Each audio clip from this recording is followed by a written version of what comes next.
भारत सरकारने राबवलेल्या ऑपरेशन सिंदूरच्या पार्श्वभूमीवर मुंबईतील सिद्धिविनायक गणपती मंदिरात विशेष पूजा आणि आरतीचं आयोजन करण्यात आलं होतं। मंदिर प्रशासनातर्फे या पूजेचं आयोजन करण्यात आलं।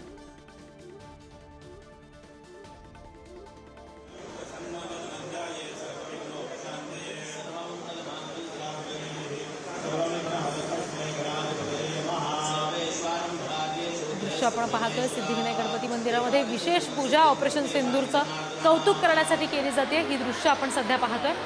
सगळ्या स्तरातून खरं तर याविषयीच्या प्रतिक्रिया येतात। प्रत्येकाचा जीव हा अभिमानानं भरून येतोय, कारण ही सामान्य जनतेची सुद्धा मागणी होती की थेट पाकिस्तानला धडा शिकवला जावा।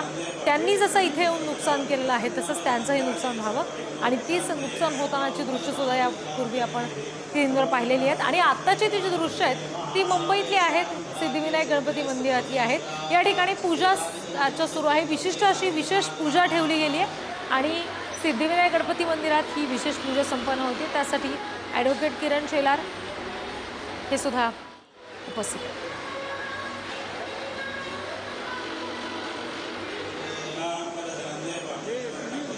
सिद्धिविनायक गणपती मंदिरामध्ये ही विशेष पूजा सुरू आहे। ऑपरेशन सिंदूरचं सगळ्या स्तरातून स्वागत होत आहे।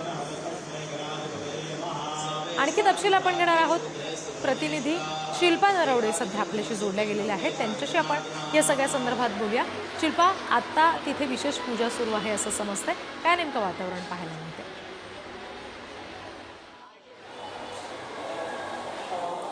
रिद्धी, आपण जर पाहिलं तर भारत सरकारने ऑपरेशन सिंदूर हे यशस्वीरित्या राबवलेलं आहे आणि त्याच अनुषंगाने आपण जर पाहिलं तर वेगवेगळ्या ठिकाणी आनंदाचं जल्लोषाचं वातावरण साजरा करण्यात येत आहे। आणि आज सिद्धिविनायक मंदिरामध्ये देखील पूजा आणि आरती ठेवण्यात आलेली आहे। सिद्धिविनायक मंदिरातले जे खजीलदार आहेत आचार्य पवन त्रिपाठी, त्यांच्या वतीने या पूजेचं आणि आरतीचं आयोजन करण्यात आलेलं आहे। आपण जर पाहिलं तर सध्या पूजा सुरू आहेत आणि या पूजेला असंख्य भाविक भक्त देखील या मंदिरात जमा झालेले पाहायला मिळत आहे। थोड्याच वेळात आरतीला देखील सुरुवात होणार आहे। मात्र पहलगाममध्ये जो दहशतवादी भ्याड हल्ला झाला होता त्यानंतर 15 ते 16 दिवसातच भारत सरकारने ऑपरेशन सिंदूर राबवून यशस्वीरित्या पार पडलेला आहे। त्याच पार्श्वभूमीवर आज सिद्धिविनायक मंदिरामध्ये पूजा आणि आरती करण्यात आलेली आहे। पूजा झालेली आहे, थोड्याच वेळात आरतीला देखील सुरुवात होणार आहे। आपण जर पाहिलं तर मोठ्या संख्येने या सिद्धिविनायक मंदिरामध्ये भक्तांची गर्दी देखील झालेली पाहायला मिळत आहे। आरतीला देखील सुरुवात झालेली पाहायला मिळत आहे आणि भारत सरकारने जे ऑपरेशन सिंदूर राबवलेले आहे ते यशस्वी झाल्यामुळे त्या पार्श्वभूमीवर आज ही पूजा आणि आरती ठेवण्यात आलेली आहे। रिद्धी जी, धन्यवाद सगळ्या तपशिलांसाठी शिल्पा।